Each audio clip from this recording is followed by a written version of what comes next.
Greetings, this is GGN3. For this episode, I'll be covering Last Exile, a steampunk anime involving airplanes, a war between two kingdoms, the world-breaking arbitrating faction, and a renegade battleship crew. This anime title made to celebrate Gonzo's 10th anniversary. Much like Gunslinger Gore, I chose to buy Last Exile on a whim back in 2007 from FYE in a box set for $40 following my graduation from college. At that time, I had limited means of going on the internet to get info on what I had interest in for anime. The series was first licensed by Gideon when they were still Pioneer back in 2003, and was available from them until 2007 when the company closed its American branch. Distribution rights to the series were picked up by Funimation, and the series is widely available in online and retail stores through Funny in a complete series box set. For this review, I'll be covering the Pioneer Gideon release. In the War of Prester, the kingdoms of Disith and Inatere are at war with one another, regularly engaging each other in aerial warfare through a code of chivalry, with the superior faction known as the Guild enforcing the rules of their eternal war and supplying to them the very technology that enables both sides to fight their war. Klaus Valka and Lavihead are two 15-year-old vanship couriers who regularly engage in low-level difficulty missions. During a vanship race, the two come across a downed pilot who asks them to take on a high-level mission and escort as cargo a young girl named Elvis Hamilton to the crew of the mysterious aerial battleship known as the Sylvana. Despite their fear of the ship, Lavi and Klaus take on the mission and choose to stay with Al aboard the Sylvana to keep her safe. Last Exile makes unique use of a number of elements related to the genre of steampunk and 18th and 19th century lifestyles. Of course, some of you might be wondering what exactly I mean by steampunk. Steampunk is a genre that explores a future that could have been, which features advanced versions of steam-powered technologies that came into being during the Industrial Revolution, and features a Victorian-era English setting. Other well-known anime titles that show off the steampunk genre include Katsuhiro Otomo's Steam Boy and Studio Ghibli's Castle in the Sky.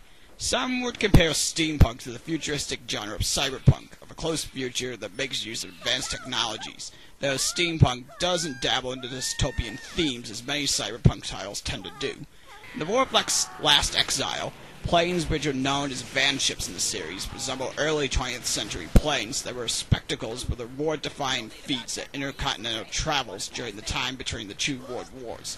Aerial battleships and weaponry are powered by steam, with the musketeers and Inatere's armies having clothing and weapons similar to Napoleon-era French and American Civil War-era soldiers.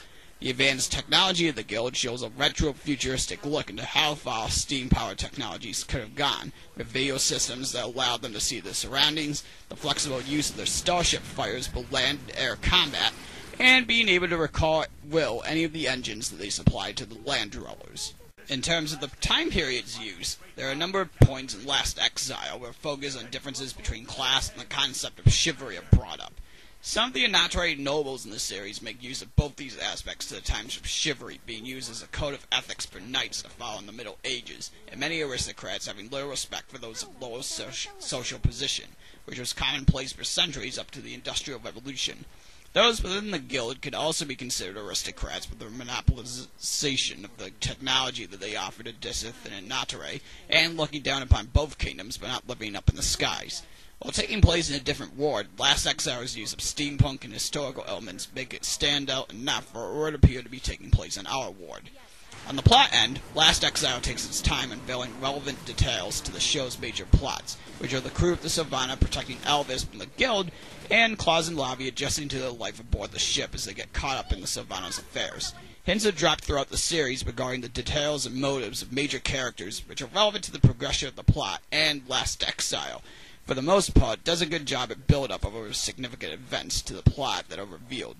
The cast features characters with likable personalities that you can get attached to as you see them behave around others, especially those who serve aboard the Sylvana, like the goofy mechanic crew who get joy out of teasing one another in class.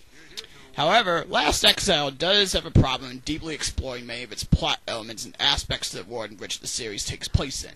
While featuring likable characters, a good number of the major ones don't get much in the way of background. The purposes of certain characters, like how Elvis became chosen for a role later in the series, never get too deeply explored.